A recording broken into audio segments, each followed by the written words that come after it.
చింతామణిని చంప పగలగొట్టి ప్రభావతిని ఇంట్లో నుంచి వెలివేసిన సత్యం ట్విస్ట్ అయితే అద్దరిపోతుంది. చివరి వరకు స్కిప్ చేయకుండా చూసేయండి. హలో ఫ్రెండ్స్, మీ ఫేవరెట్ సీరియల్ గుండె నిండా గుడిగంటల్లో ఏం జరగబోతుందో ముందుగానే మీరు తెలుసుకోవాలనుకుంటే తప్పకుండా మా ఛానల్ని సబ్స్క్రైబ్ చేసుకొని పక్కనే ఉన్న గంట సింబల్పై ఆల్ అని క్లిక్ చేయండి. వీడియో నచ్చితే తప్పకుండా లైక్ చేయండి. మీనాకి డెకరేషన్ హెల్ప్ చేసిన అక్క వాళ్ళైతే డబ్బుల కోసం వస్తారు. మా పాపకి బాగోలేదు మీనా, హాస్పిటల్లో ఉంది, మన డెకరేషన్ తాలూకు డబ్బులు ఏమన్నా వస్తే ఇస్తావని వచ్చాము అని అనడంతో అప్పుడే ఇక మీనా ఇస్తానక్క, తప్పకుండా ఇస్తాను, ఉండండి తీసుకొస్తాను అని మీనా లోపలికి వెళ్తుంది. ఇక లోపలికి వెళ్ళి మొత్తం కూడా వెతుకుతూ ఉంటుంది. మన మనోజు ఆపరేషన్కి దాచుకున్న డబ్బులు కూడా ఇచ్చేశాను. ఇప్పుడు నా దగ్గర ఈ 500 తప్ప డబ్బులే లేవు. ఇప్పుడు ఏం చెయ్యాలి అని మొత్తం కూడా చూస్తుంది. ఎక్కడా కూడా తనకి డబ్బులు దొరకవు. అప్పుడే ప్రభావతి మీనా అలా డబ్బులు వెతుకుతూ ఉండడం చూసి ఇక చాలా ఆనందపడిపోతూ ఉంటుంది. ఇక మీనా బయటికి వచ్చి, అక్క నాతో పాటు మా అమ్మ వాళ్ళ ఇంటికి రండి, అక్కడ ఇస్తాను అని మీనా చెప్పి వాళ్ళని తీసుకువెళ్తుంది. ఇంతలో ప్రభావతి ఎంతో ఆనందపడుతూ ఉండగా చింతామణి అయితే ఫోన్ చేస్తుంది. ఇక చింతామణి ఫోన్ చేసి, గురూజీ ఏంటి ఎంతో సంతోషంగా ఉన్నట్టున్నారు, ఫుల్ జోష్లో ఉన్నారు అని అడుగుతుంది. అవును చింతామణి, ఇప్పటి వరకు నేను ఇంత ఆనందంగా లేను. అసలు ఈ మధ్యకాలంలో ఇంత సంతోషాన్ని నేనెప్పుడూ కూడా పొందలేదు. ఇప్పుడే ఇంత సంతోషంగా ఉన్నాను. ఏంటి మీ కోడలు ఏం చేస్తుంది అని అడుగుతూ ఉంటుంది చింతామణి. ఏం చేస్తుంది, అసలు రాత్రంతా కూడా ఏదో కోల్పోయిందాలాగా దిగులుగా కూర్చుంది. అలా మీనాని చూస్తూ ఉంటే ఎంతో ఆనందం వేసింది. ఆ మీనాని ఎలాగైతే చూడాలనుకున్నానో అలాగే చూశాను. ఈ డెకరేషను ఆర్డర్లు వచ్చినప్పటి నుంచి చేతిలో డబ్బులు పట్టుకొని అటు ఇటు తిరుగుతూ పెద్ద బిల్డప్ ఇచ్చేది. ఇప్పుడు కనీసం దాని చేతిలో ఒక 1000 రూపాయలు కూడా లేవు. డబ్బుల కోసం మొత్తం వెతుక్కుంటూ బయటికి పోయింది. ఇక దాని పరిస్థితి అంటే మామూలుగా లేదు అని అంటూ ఉంటుంది ప్రభావతి. నిజంగా నువ్వు చాలా మంచి ప్లాన్ చేసి మీనాని అడ్డంగా ఇరికించేశావు. ఇక ఈ జన్మలో ఆర్డర్లు తీసుకోదు. అందుకని ఫుల్గా పార్టీ కూడా చేసుకున్నాను. ఈ ఆనందంలో ఇంట్లో వాళ్ళకు కూడా నేను పార్టీ ఇచ్చాను. రాత్రి అందరికీ బిర్యానీ పార్టీ కూడా ఇచ్చాను అని చెప్తూ ఉంటుంది ప్రభావతి చింతామణితో. అప్పుడే చింతామణి, మరి మీరు పార్టీ చేసుకుంటే సరిపోయిందా, మరి మనం అందరం కలిసి కూడా పార్టీ చేసుకోవాలి కదా అని చింతామణి అనడంతో, అవును ఇంత సాధించావో మరి నువ్వు కూడా పార్టీ ఇవ్వాలి కదా, మరి ఎక్కడ పెట్టావు పార్టీ అని అడుగుతూ ఉంటుంది ప్రభావతి.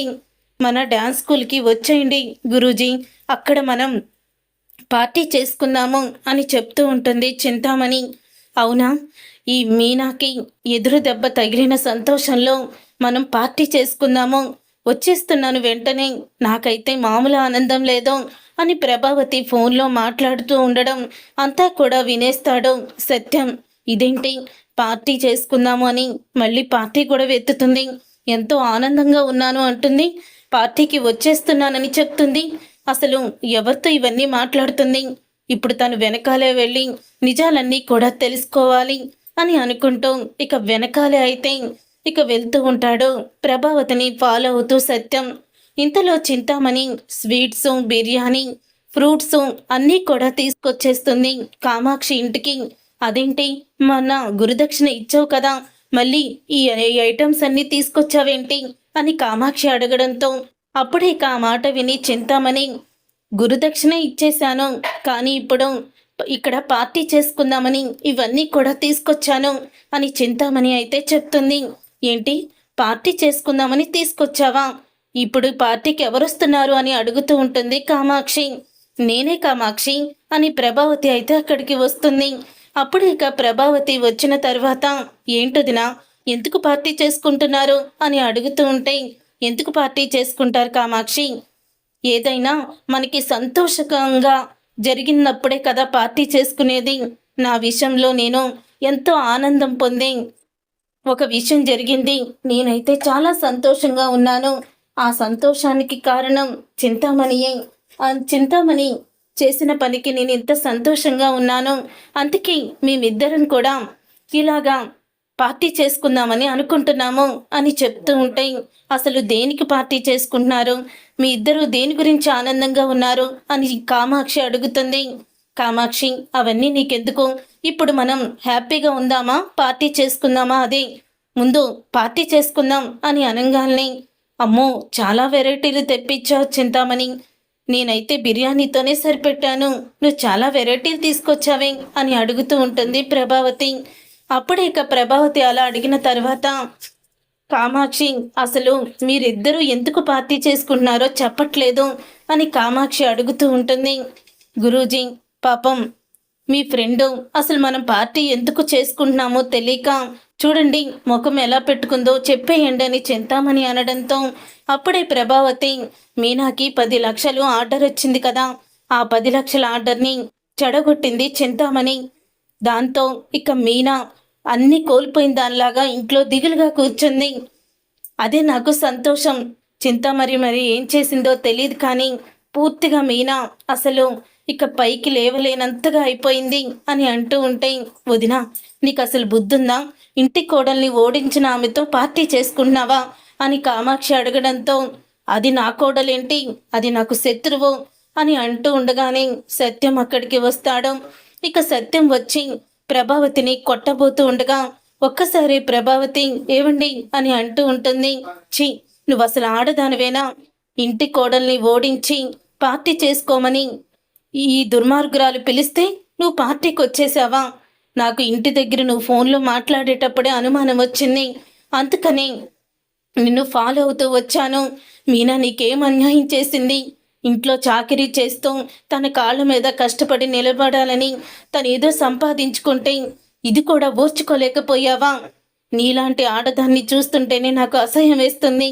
చూడు, నీ విషయంలో నేను ఎలాంటి నిర్ణయం తీసుకోబోతున్నానో పద ఇంటికి అని సత్యం అనడంతో, అప్పుడే ఇంకా ఆ మాట విని చింతామణి, అది కాదండి, ఎందుకు మీరు ప్రభావతిని తిడుతున్నారో అని అడుగుతుంది. అప్పుడే చింతామణి మీదకి చెయ్యి లేపుతాడు కొట్టడానికి సత్యం. నీలాంటి దుర్మార్గురాల్ని ముట్టుకున్న పాపమే అని సత్యం అయితే చింతామణికి వార్నింగ్ ఇస్తాడు. అని సత్యం ప్రభావతిని ఇంకా ఇంటికైతే తీసుకొస్తాడు. ఇక అందరినీ కూడా పిలుస్తాడు. అప్పుడే ఇక అందరూ కూడా వస్తారు. వచ్చిన తరువాత, ఈ రోజు నుంచి ఈ ప్రభావతికి నాకు ఎటువంటి సంబంధం లేదు, నాకే కాదు ఇంట్లో వాళ్ళకు కూడా ఎటువంటి సంబంధం లేదు, ఆ ప్రభావతి ఇంట్లో ఉండడానికి కూడా వీల్లేదు, ఇంట్లో ఎవ్వరూ కూడా ప్రభావతితో మాట్లాడకూడదు అని అంటూ సత్యమైతే ప్రభావతికి ఊహించని శిక్ష విధిస్తాడు. అది చూసి ఒక్కసారే విని షాక్ అయిపోతూ ఉంటారు అందరూ కూడా. చూసారుగా ఫ్రెండ్స్, రాబోయే కథలో ఖచ్చితంగా ఇలాగే జరగబోతుంది. మరి ఇప్పుడు సత్యం కోపం చల్లారుతుందా, మరి ప్రభావతి ఆ శిక్షని అనుభవిస్తుందా, ఇంట్లో వాళ్ళందరూ ప్రభావతిని వెలివేస్తారా అనేది రాబోయే కథలో తెలుసుకుందాం. ఈ వీడియో మీకు నచ్చితే తప్పకుండా లైక్ చేసి ఛానల్ని సబ్స్క్రైబ్ చేసుకొని పక్కనే ఉన్న గంట సింబల్పై ఆల్ అని క్లిక్ చేయండి.